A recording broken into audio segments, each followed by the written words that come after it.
America Iran યુદ્ધ વિરામ. નમસ્કાર, હું છું પીનલ. સ્વાગત છે આપનું કરંટ ટોપિકમાં. અને અમેરિકા અને ઈરાન વચ્ચે જે 40 દિવસ સુધી યુદ્ધ ચાલી રહ્યું હતું, જેને કહી શકાય છે કે માત્ર બંને દેશો વચ્ચે ચાલતું આ યુદ્ધ હવે સમગ્ર દેશો પર તેની અસર પાડી રહ્યું હતું. અને આપણે એ પણ જોઈ શકીએ છીએ કે ભારત દેશ પર પણ તેની ક્યાંક અસર જોવા મળી રહી હતી. અને જે પ્રકારે આ પગલું ભરવામાં આવ્યું છે કે જે બંને દેશો હવે આ જે યુદ્ધ છે તેના પર વિરામ, હાલ પૂરતી બ્રેક તો લાગી છે તેવું કહી શકાય છે. ત્યારે વૈશ્વિક સમુદાય આ યુદ્ધ વિરામને ખૂબ જ સકારાત્મક પગલું માની રહ્યા છે.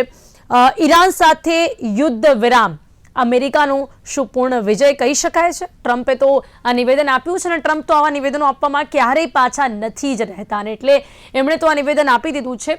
પણ સાથે સાથે સામે જે રીતે ઈરાને પોતાના 10 પ્રસ્તાવો રજૂ કર્યા છે તેના ઉપર પણ અમેરિકા ક્યાંક એક સકારાત્મક પગલું ભરી શકે છે, તેના પર વિચાર કરવાની વાત છે. એટલા જ માટે ઈરાન માન્યું પણ છે. અહીંયા ક્યાંક આપણે આ સમગ્ર યુદ્ધમાં એવું પણ ન કહી શકીએ કે ટ્રમ્પે જે પ્રકારે વાત કરી છે કે તેની સંપૂર્ણ જીત છે, પરંતુ એની સામે ઈરાન પણ આ જે યુદ્ધ છે તેમાં બરાબરની ટક્કર આપીને લડ્યું છે. ઈરાન દ્વારા અમેરિકાને જે 10 પ્રસ્તાવો રજૂ કરવામાં આવ્યા છે તેના પર વાટાઘાટો કરવા માટે જે ટ્રમ્પ છે તે પણ તૈયાર થયા છે. વાટાઘાટો સફળ રહેશે તો લાંબા ગાળાની શાંતિ શક્ય બનશે, પરંતુ હાલ પૂરતી આ બ્રેક, હાલ જે આ વિરામ થયું છે તે ખરેખર અન્ય દેશો માટે પણ કેટલું સકારાત્મક કહી શકાય છે. આ બંને દેશોને પણ અત્યાર સુધી કેટલું નુકસાન થયું છે અને હવે આ બંને દેશો કેવા પ્રકારની નીતિઓ અપનાવશે, તમામ મુદ્દાઓ પર વાત કરીશું. જેની માટે મારી સાથે જોડાઈ ગયા છે ઇન્ટરનેશનલ અફેર એક્સપર્ટ કહી શકીએ છીએ, રાજકીય વિશ્લેષક છે ઉમર ગાઝી અને રિટાયર્ડ કોમોડર છે ઉત્પલ વોરાજી. આ બંનેનું સ્વાગત છે. Welcome to the show. Utpal વોરાજી, અમેરિકા ઈરાન યુદ્ધ વિરામ કહી શકાય છે કે માત્ર એક હાલ પૂરતી બ્રેક, અને એની સાથે સાથે બીજો સવાલ એ પણ થાય છે કે ટ્રમ્પ આ વિરામને પૂર્ણ વિજય ગણાવે છે, તો શું ખરેખર ઈરાનની આ શરણાગતિ છે કે પછી ટ્રમ્પના આવા પ્રકારના નિવેદનોને હજી પણ ક્યાંક સિરિયસ ન લઈ શકાય, એક એક્ઝિટ સ્ટ્રેટેજી છે એમની? તમારો જે સવાલ છે એ બિલકુલ મહત્વનો છે અત્યારના સંજોગો જોતા, અને જો ખરેખર એનો એનાલિસિસ કરવામાં આવે તો there are few points કે એમાંથી બહુ ક્લિયરલી બહાર આવી રહ્યા છે. ફર્સ્ટ ઓફ ઓલ જસ્ટ આપણે ક્વિકલી એને થોડું રન ડાઉન કરીએ એટલે પાસ્ટ લિંકઅપ ને બેઝડ ઓન ધેટ તમે સબ્જેક્ટ બિલ્ડઅપ કરી શકાય. ફર્સ્ટ ઓફ ઓલ તો આજે વોર હતી, it was not a proper war, unjust war, illegal war, અને કોઈના તરફથી એ અપ્રૂવ થયેલી નહોતી. યુએસ સેનેટે અપ્રૂવ નથી કરી, NATO has not approved, United Nations they have also not approved, અને તેમ છતાં સિંગ્યુલરલી ઇઝરાયલે જે રીતે અમેરિકા અને પર્ટિક્યુલરલી ટ્રમ્પને કોન કરી, અને Mister Trump was conned to come into the war, અને એ નેતન્યાહુના પર્સનલ રીઝનને કારણે અને રિજિયોનલ એસ્પિરેશન્સને લીધે જે રીતે અમેરિકા અને ઇઝરાયલે વોર લોન્ચ કરી એની અંદર it was a totally miscalculation, geopolitically, geostrategically, geoeconomically. અને માટે આ જે સિચ્યુએશન ઊભી થઈ એમાં લુક એટ ધીસ, ઇઝરાયલે અમેરિકાને કેવી સિચ્યુએશનમાં ધકેલી દીધું છે. આજે nobody wants to take side of America. United નેશન્સની અંદર જે રેઝોલ્યુશન પેરીને પાસ કર્યું એની અંદર રશિયા અને ચાઇના એમણે હોર્મુઝ સ્ટ્રેટને લીધે વીટો યુઝ કર્યા છે. The resolution has been shot down. NATO countries they are not ready to side, અને એના જે વર્ષો જૂના 1945 થી નેટોનું ફોર્મેશન થયું ત્યાર પછીના એના જે અલાઇઝ છે they are also not on board with Trump. તો આ બધી સિચ્યુએશનની અંદર the cost of war was mounting, અને the last nail on the coffin was the botched operation કે જે ઈરાનની અંદર કરવામાં આવ્યું, અને એની અંદર C-130 જે એરક્રાફ્ટ, બ્લેક હોક હેલિકોપ્ટર્સ, અને જે કંઈ બધું ડિસ્ટ્રક્શન થયું એ પછી face saving formula was A must. અને એની સામે હવે ઈરાનને જોવા જઈએ તો let us say very clearly that Iran fought the war brilliantly, અને જે જાતનું રેઝિલિયન્સ ઈરાને દેખાડ્યું, અને જે 40 વર્ષ સુધી ઝૂકવાનું નામ ના આપ્યું, અને એ પણ the only established global super power like USA અને combined strength with Israel which is piggybacking on America. કારણ કે તમે એકલું ઇઝરાયલને જુઓ તો ઇઝરાયલ ઇઝ નથિંગ, પણ moment you put Israel and America put together, અમેરિકાના જોશ પર ઇઝરાયલ બધું કૂદી લે છે. માટે economic support, diplomatic support, political support, military support. તો આ જે સિચ્યુએશન ઊભી થઈ હતી એમાંથી હવે સિચ્યુએશન હતી કે જે જાતના હાઇપઅપ કરવામાં આવ્યું કે ગ્રાઉન્ડ ઓપરેશન લોન્ચ કરવામાં આવશે, ત્રિપોલી લાવ્યા, બોક્સર લાવ્યા, એરબોર્ન ડિવિઝન લાવે, મરીન એક્સપિડિશન યુનિટ ઉતરશે, અને પછી ધેન દે રિયલાઇઝ કે સ્ટ્રેટ ઓફ હોર્મુઝ જેવી નેરો ખાડીની અંદર કે જેની લેન્થ ઇઝ 350 કિલોમીટર અને જેની width is just 35 kilometres at the shortest point or the narrowest point, અને જ્યાં આગળ માઇન્સ ને બધું જે બિછાવી દેવામાં આવ્યું હોય દરિયામાં, જમીન ઉપર, અને ત્યાં આગળ ગ્રાઉન્ડ ઓપરેશન કરવું, it is just not possible. અને એમ્ફિબિયસ ઓપરેશન અને એરબોર્ન એસોલ્ટ ડિવિઝન્સ ઇવન પણ તમે લોન્ચ કરો તો એને સસ્ટેન કરી, એને લિંકઅપ કરવું અને એની સાથે સાથે એને ફોલો અપ સપોર્ટ આપવો, અને કે જેથી કરીને they can stand on their own, it was just not possible. They realize hell will let loose. અને આ જે બોચટઅપ ઓપરેશન જે કર્યું ઈરાનમાં, એમાં જ અમેરિકાનું નાક કપાઈ ગયું. અને બધા અત્યારના સેટેલાઇટના સંજોગ દુનિયાની અંદર everything is known to everybody. એ તો અત્યારે થોડું દબાવી રાખ્યું છે. માટે આ સિચ્યુએશનની અંદર બંને જણાએ પોતપોતાનું સ્વમાન સાચવી અને વાયા મીડિયાથી ગ્લોબલ મીડિયેટર્સ અને એ બધાને એસ્ટાબ્લિશ કરી અને એને આમાંથી બહાર નીકળવું ખૂબ જ જરૂરી હતું, કારણ કે इकोनॉमिकली यहाँ पर इसी बात पर उमर गाजी जी आपका क्या मानना है? अगर हम देखें कि जो अमेरिका यानी ट्रंप ने किया, शायद वो हमारे लिए कुछ नया नहीं था, पहले से ही हम उसे सुपर पावर मतलब सबको हम सभी जानते हैं कि वैश्विक छवि यूएसए की क्या है, ट्रंप हमेशा से कैसे स्टेप्स लेते आए हैं, फर्स्ट नेशन की नीति अपनाते हैं, लेकिन ईरान ने जो 40 डेज युद्ध किया है, ईरान और यूएसए का कंपैरिजन अगर हम करें तो कहीं ना कहीं ईरान ने अपना पावर इस युद्ध में दिखाया है, और आज भी जब ये युद्ध का अंत आ रहा है तब भी उसने अपने 10 प्रस्ताव यहाँ पर रखे हैं कि इन कंडीशंस के ऊपर ये खत्म हो रहा है. क्या कहेंगे ईरान की इस 40 दिनों की लड़ाई के बारे में, उमर गाजी जी? देखिए, मैं यही कहूंगा कि ईरान एज अ कंट्री वो इस वॉर के लिए 40 साल से तैयारी कर रहा था. तो 40 साल से तैयारी करने के बाद अगर वो 40 दिन लड़ पा रहा है तो मुझे लगता है वो बेयर मिनिमम है. और उसकी जो आयतुल्ला खामेनाई की जो पॉलिसी थी, उनकी जो सोच थी, वो यही थी कि death to America and America से लड़ाई करनी है, डेथ टू इजराइल. तो वो तैयारी कर रहे थे. इसको आप मिसकैलकुलेशन भी कह सकते हैं, लेकिन आप इसको स्ट्रेटेजिक स्टेप भी कह सकते हैं, because US thought that Iran is like Venezuela perhaps, लेकिन ईरान इज नॉट वेनेजुएला कि जिनके टॉप लीडर को अगर आप खत्म कर देते हो तो उसके बाद the whole country surrenders and you can take control of the country, जैसे वेनेजुएला में हुआ. लेकिन ये आपको समझना होगा कि ईरान के अंदर जो IRGC है, जो इरानियन रेवोल्यूशनरी गार्ड कोर है, they are also a political identity kind of, they have their autonomy. तो अगर उनके पास उनके प्रेसिडेंट नहीं है, प्राइम मिनिस्टर नहीं है, आप टॉप लीडरशिप को खत्म कर दोगे तब भी IRGC अपने तौर पे फैसले लेने में सक्षम है, और वही हमें देखने को मिला. So at the same time we are seeing these 10-point proposal. तो मुझे लगता है कि लेकिन इसमें हमारी गलती होगी अगर हम ये माने कि ईरान का अपर हैंड है इन 10-point प्रपोजल में. मुझे लग रहा है कि वो जो डेडलाइन ट्रम्प ने सेट की थी उसके प्रेशर में आके उन्हें ये सीज फायर करना पड़ा.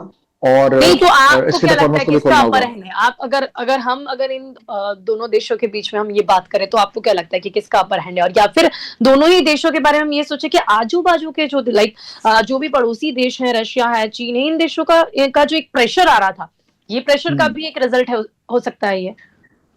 मुझे लगता है कि जो ट्रम्प ने डेडलाइन दी थी ट्यूसडे 8 PM की, उसमें उसका कहीं ना कहीं इम्पैक्ट पड़ा है. That is number 1.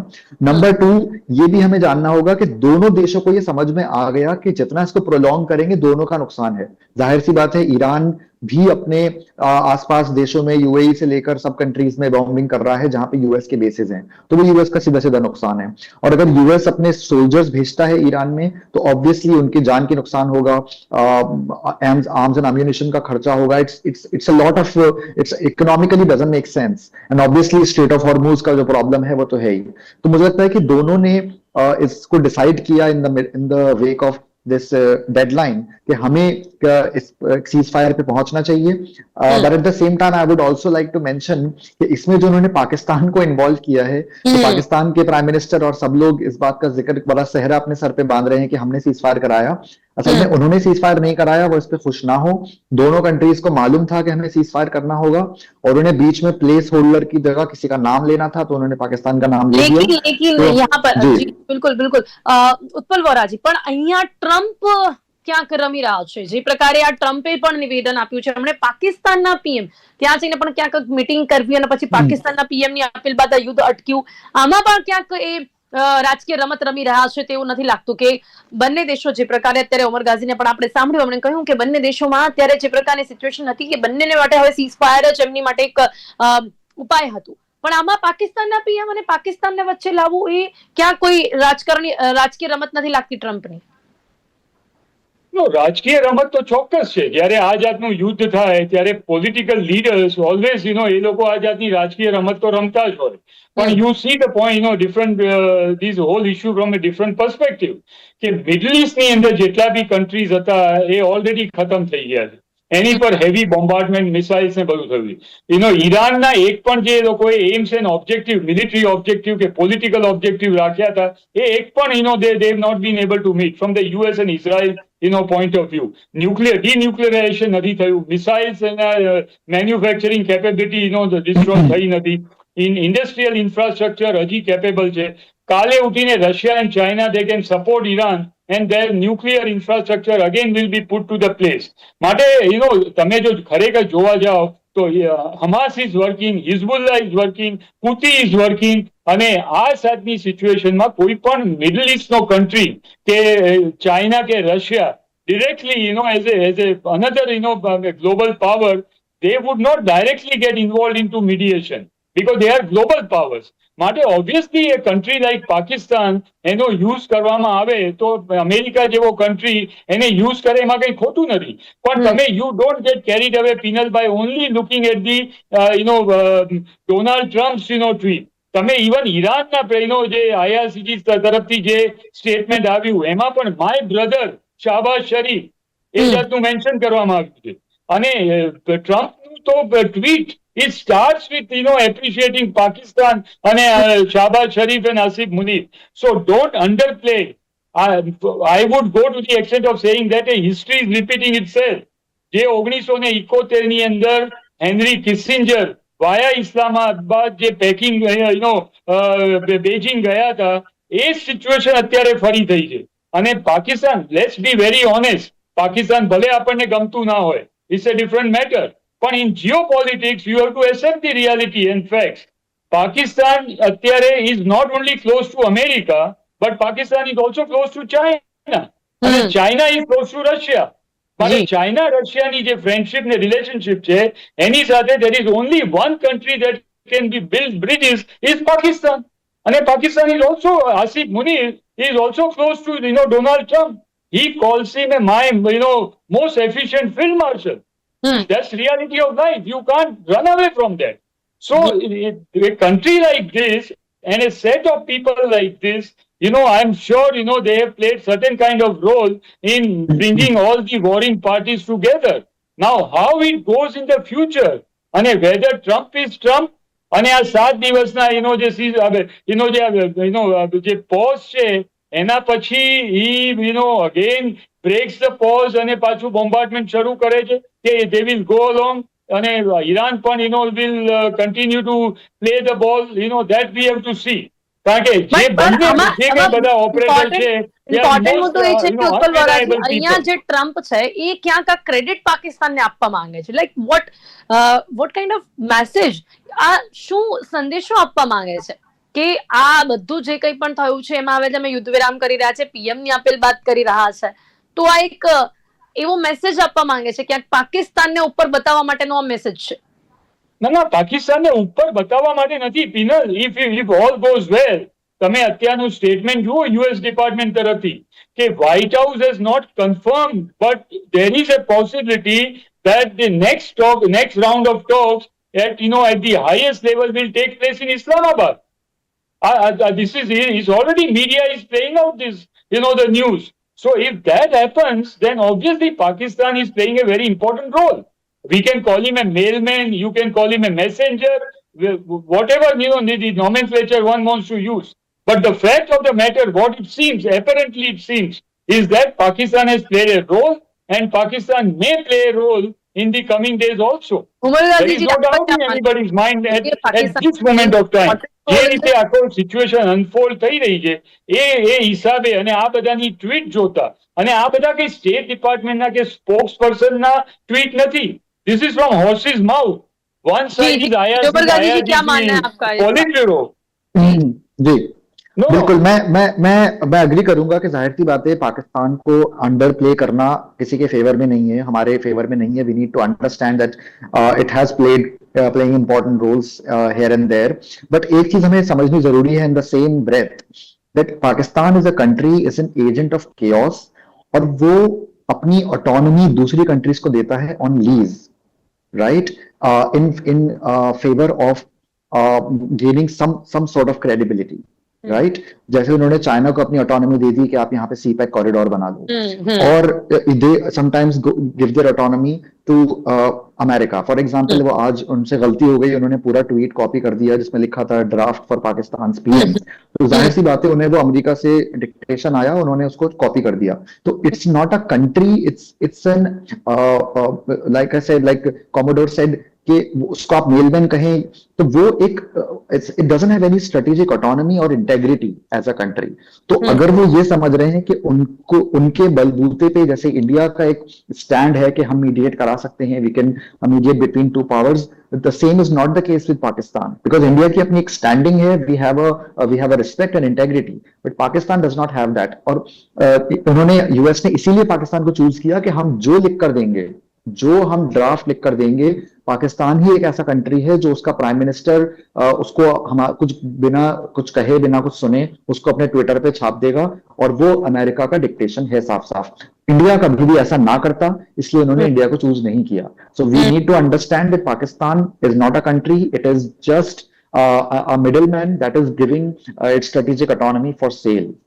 जी जी जी. लेकिन इसी के साथ गाजी जी, अभी जो ये सब कुछ हो रहा है, इसमें दूसरा मुद्दा कहीं ना कहीं यूएस में जो इंटरनल इलेक्शंस आ रहे हैं, तो इस वजह से भी ट्रंप अभी शांत हुए हैं. जैसा कि हमने देखा था कि ये पहले भी हम डिस्कस कर चुके हैं, काफी थोड़े दिन पहले ही जब युद्ध के बारे में डिस्कस हुआ था कि वहां पर इंटरनली ही ट्रंप का विरोध होना शुरू हो गया था, क्योंकि कहीं ना कहीं जिस तरह से दोनों ही देशों को नुकसान हो रहा था, तो वहां पर भी नुकसान हो रहा था, और ये भी देखा गया था कि वहां के लोग भी ट्रंप का विरोध कर रहे थे, और वहां इलेक्शंस आ रहे हैं. तो क्या लगता है आपको कहीं ना कहीं उस प्रेशर पे भी? मुझे लगता है उसका इतना बड़ा रोल नहीं है, क्योंकि इस तरह के जो डिसीजन लिए जाते हैं वो लेती है deep state, which is the bureaucracy and the intelligence, जिसमें उनको फर्क नहीं पड़ता कि डोनाल्ड ट्रंप अगली बार प्रेसिडेंट बने या ना बने. वो ये देखेंगे, बेसिकली वॉर इज इकोनॉमिक्स. तो उन्हें ये समझ में आ गया कि जितनी बॉम्बिंग हम कर चुके हैं, दैट वॉज डुएबल, जिसको हम इजीली कर सकते थे. बट राइट नाउ अगर हमने डेडलाइन क्रॉस करी और उसके बाद उनके खार्ग आइलैंड के ऊपर बॉम्बिंग करी, और अपने सोल्जर, खासतौर पे अपने सोल्जर अगर हमें ग्राउंड पे भेजने पड़े, that is a huge investment, क्योंकि हर सोल्जर का मिलियंस ऑफ डॉलर्स का इंश्योरेंस होता है. अगर उसका कुछ भी एम्प्यूटेशन होता है, ही गेट्स किल्ड, उसकी पूरी फैमिली की जिम्मेदारी स्टेट पे आती है. It's a huge investment, it's a loss. तो उन्हें ये समझ में आ गया बेसिकली कि it is not worth it to invest more in this war, और उन्होंने इसलिए बहुत बड़ी बड़ी धमकियां दी. धमकी देने का मकसद ये था कि हमें वॉर ना करनी पड़े, और इस धमकी के डर से ईरान जो है वो अपना 5-6 पॉइंट का प्रपोजल भेजे और स्ट्रेट ऑफ हॉर्मुज खुल जाए किसी तरह. तो सिर्फ ये मकसद था. मुझे लगता है कि इंटरनल रेजिस्टेंस का उतना बड़ा रोल नहीं है जितना इकोनॉमिक्स का. जी अभी तो હવે સ્ટેટ ઓફ હોર્મોન્સ પર શું નિર્ણય આવશે? કારણ કે આ તો હવે બંને દેશો વચ્ચે માટેનો એક મહત્વનો મુદ્દો બની ગયો છે. તો હવે શું લાગે છે કે આ 10 પ્રસ્તાવોમાં પણ કદાચ સ્ટેટ ઓફ હોર્મોન્સ નું છે કે નિયંત્રણ એની પાસે જ રહે, પણ અમેરિકા હવે એના ઉપર કબજો ઈચ્છે છે. તો હવે આનો શું ઉપાય આવી શકે છે, શું લાગે છે? पीनल जी, मुझे अपना एक और जगह चैनल पे जाना है, अगर तो मैं आपसे माफी चाहूंगा, अभी मुझे निकलना होगा अगर पॉसिबल हो. और लेकिन बहुत अच्छा लगा. जी जी जी बिल्कुल. तो आप पहले आपके लिए मैं एक अंतिम सवाल की, आपको क्या लगता है कि आगे क्या होगा? फिर हम उत्पल वोरा जी के साथ कंटिन्यू कर लेंगे कि आपको क्या लगता है कि अभी आगे दोनों ही देशों के क्या डिसीजंस आएंगे? मुझे लगता है कि अभी डिसीजन जो आ गया है 10 पॉइंट का प्रपोजल उन्होंने दे दिया है, और यूएस सिर्फ और सिर्फ यही चाहेगा कि स्ट्रेट ऑफ हॉर्मुज से शिप्स पास होते रहें, और जो कि उन्होंने अचीव कर भी लिया है किसी हद तक। तो in the next, I think in next 2 weeks there can be another escalation. You can mark my words, maybe हम इस पे दोबारा टॉक शो करेंगे 2 हफ्ते बाद। There will be another escalation, क्योंकि ईरान इतनी आसानी से जो बैठने वाला नहीं है। उनके खामेनाई को मार दिया गया है, टॉप लीडरशिप को खत्म कर दिया गया है। तो इन यस यस, यही मेरा पॉइंट के बाद भी क्या हम अभी इसे शांति समझ सकते हैं? नहीं, this is comma, this is not full stop, this is comma. तो आपको लगता है फिर से शुरुआत होगी ईरान की तरफ से, Absolutely. अमेरिका की तरफ से? क्या लगता है? किसी की तरफ से भी हो सकती है, दोनों तरफ से हो सकती है। इट कैन बी ईरान की तरफ से भी शुरुआत हो सकती है, वो दोबारा यूएई को किसी को टारगेट बना सकता है, यूएस बेस को, या यूएस की तरफ से भी शुरुआत हो सकती है। But there will be an escalation, you can mark my words.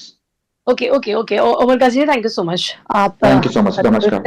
Okay, તો હવે અહીંયા જો આ ફરીથી શરૂ થાય છે તો મતલબ લાઈક અમેરિકા પણ એટલું જજ કરી શકે છે, શું આટલો સમય આપશે ઈરાનને કે એને અત્યારે એનું જે આખું ડિફેન્સ માટેની ટીમ છે એ તોડી દીધી છે, ઘણું સૈન્ય નુકસાન થયું છે, જો અત્યારે જ આ યુદ્ધ કન્ટિન્યુ રહે તો ઈરાનને વધુ નુકસાન થાય। હવે આ બ્રેક લાગે તો ઈરાનને એક સમય મળી જાય ફરી એક વખત એને સૈન્યને બેઠી કરવા માટે।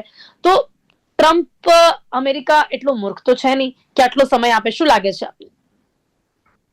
See, Pinal, always, the knife cuts both the sides, okay, or both ways. માટે તમે, let's first, આપણે યુએસ ની વાત કરીએ. યુએસ ના 18 માંથી 13 બેઝ એટલા ડેમેજ થયેલા છે કે જે ટોટલી, એની અંદર કોઈ જાતના, કોમ્બેટ ઓપરેશન્સ એમાંથી લોન્ચ કરવા એ પોસિબલ નથી. Secondly, entire air defence, the early warning systems, air defence systems અને બીજા બધા જે રેડાર્સ ને નેટવર્ક, કમ્યુનિકેશન નેટવર્ક, આઈએફએફ, બધું ડિસ્ટ્રોય થઈ ગયું છે આ 12 બેઝિસ ની અંદર. માટે અમેરિકાએ suffered enormous, devastation and destruction in this place.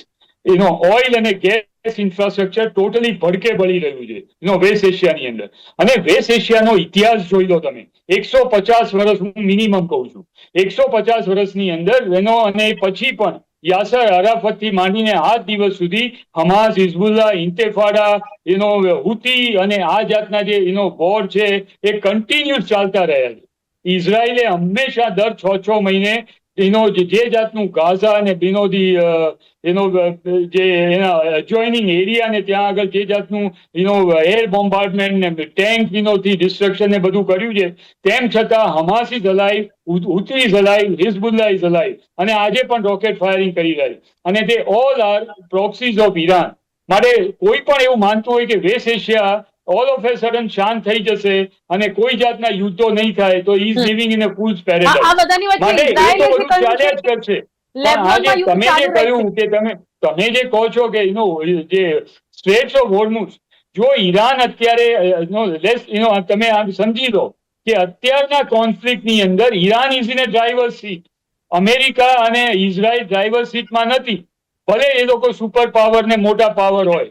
માટે જો ઈરાન અત્યારે if they give it up then they will lose everything.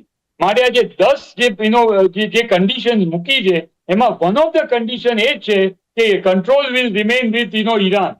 અને અમેરિકા પાસે એ જાતની કોઈ એવો પાવર અત્યારે નથી, ના નાટો કન્ટ્રીઝ માટે છે, ના ઇઝરાયલનું સ્ટેન્ડ પણ આપણે જાણી લઈએ અંતમાં. ઇઝરાયલે કહ્યું છે કે જે લેબનોન છે ત્યાં યુદ્ધ ચાલુ રહેશે. હવે તો ક્યાંક આ યુદ્ધ ઈરાન અને અમેરિકા વચ્ચે લડાઈ રહ્યું હતું, પણ ઇઝરાયલ પિનલ, તમે સમજો, આપણે જીવોને સમજાવવું રહ્યું, ઇઝરાયલ અને લેબનન વચ્ચે યુદ્ધ થઈ નથી રહ્યું. It is one sided attack.